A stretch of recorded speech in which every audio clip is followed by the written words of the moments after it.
পর্ণ এবং হস্তমৈথুন কত ক্ষতিকর সেটা হয়তো উপলব্ধি করতে পারছেন না, আবার হয়তো অনেকে উপলব্ধি করতে পারছেন। এই আসক্তি থেকে বাঁচতে হলে কি কি ক্ষতি হচ্ছে সেটা উপলব্ধি করা জরুরি। এমন একটা ক্ষতি যেটা আপনাকে সারা জীবন গরিব করে রাখবে। সেই ক্ষতিটা হলো আপনার ক্যারিয়ার শেষ হয়ে যাবে। পর্ণ আর হস্তমৈথুনে আসক্ত যতদিন থাকবেন ততদিন আপনি সফল হতে পারবেন না। কারণ পর্ণ এবং হস্তমৈথুন আপনার ইচ্ছাশক্তিকে ধ্বংস করে দেয়, আপনার মেধা একদম জিরো লেভেলে নামিয়ে দেবে এবং কর্মদক্ষতাও নষ্ট করে দেবে। ইতিমধ্যে এটা আপনারা টের পাচ্ছেন। ধরুন আপনি চাকরি করবেন, আপনার মা বাবার ইচ্ছা আপনি নিজের পায়ে দাঁড়ান, কিন্তু আপনার যে মেধা, এই মেধা দিয়ে কি করবেন ভাই, একটু ভেবে দেখুন তো। আপনি হয়তো ভাবছেন, ধুর, চাকরি করে কে কি করেছে জীবনে। ভাই আমার, এটা আপনার মনের কথা হতে পারে না। আপনি এই কথা বলছেন এই জন্য যে আপনাকে দিয়ে চাকরি হবে না, আপনার লেখাপড়া হবে না। আপনি বুঝে গেছেন আপনার কিছু মনে থাকে না, আপনার মেধাও শেষ, আপনার ইচ্ছাশক্তিও শেষ, সব শেষ। তাহলে এই যে আপনি শেষ, আপনি কোন কারণে শেষ হচ্ছেন? কিসে আপনাকে এত অধপতনে নিয়ে গেল?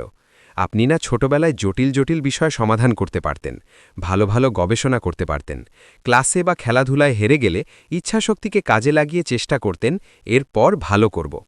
আপনি ভাবছেন চাকরি করব না, কিন্তু ব্যবসা করব, অথবা বিদেশে যাব। ব্যবসা করতেও মেধা লাগে, আর বিদেশে পরিশ্রম করবেন কিভাবে এত চিকন শরীর নিয়ে? আসলে আপনি পর্ণ এবং হস্তমৈথুনে এতটাই আসক্ত হয়ে গেছেন যে আজ সেটারই জন্য আপনার এই অবস্থা। তাহলে ভাই, এর থেকে বের হওয়ার চেষ্টা কেন করছেন না? আপনি কি গরিব হয়ে বাঁচতে চান? আপনি কি ভবিষ্যতে কষ্টে জীবনযাপন করতে চান? মা বাবার কুলাঙ্গার সন্তান হয়ে থাকতে চান? চান না? তাহলে এই আসক্তি থেকে বেরিয়ে আসুন ভাই আমার। আমি জানি এখানে অনেক যুবক চেষ্টা করে যাচ্ছে এই আসক্তি থেকে বাঁচার, কিন্তু পারছেন না। আপনি আমার পূর্বের ভিডিওগুলো দেখুন, আরও জানতে পারবেন। আপনি নানাভাবে চেষ্টা করেছেন, পর্ণ দেখব না বলে প্রতিবার পরিকল্পনা করেছেন, কিন্তু ব্যর্থ হয়েছেন। তাহলে এমন কি উপায় আছে যেটা আপনাকে এই আসক্তি থেকে মুক্তি দেবে? ভাই, আসক্তি থেকে মুক্তির ব্যাপারে সিরিয়াস হন, না হলে শরীরের যেটুকু বাকি আছে সব শেষ হয়ে যাবে। আপনি সব জায়গায় অক্ষম হয়ে যাবেন। এই আসক্তি থেকে বাঁচতে হলে আপনাকে মেয়েদের ব্যাপারে পজিটিভ ধারণা নিয়ে আসতে হবে। আপনার মনকে বোঝাইতে হবে আপনি যে অশ্লীল চিন্তা করছেন এটা ভুল। তারপর যেটা করবেন সেটা হলো 5 ওয়াক্ত নামাজ পড়বেন এবং তাহাজ্জুদ পড়বেন নিয়মিত। ফজর এবং তাহাজ্জুদ কোনোভাবেই যেন মিস না হয়। তাহাজ্জুদ পড়বেন রাত 1টায় উঠে, পড়া শেষে আল্লাহর কাছে সেজদায় গিয়ে সাহায্য চাইবেন। তাহাজ্জুদ কিভাবে পড়তে হয় ইউটিউবে অনেক ভিডিও আছে, দেখে নিবেন। আর সপ্তাহে 2 দিন রোজা রাখতেই হবে।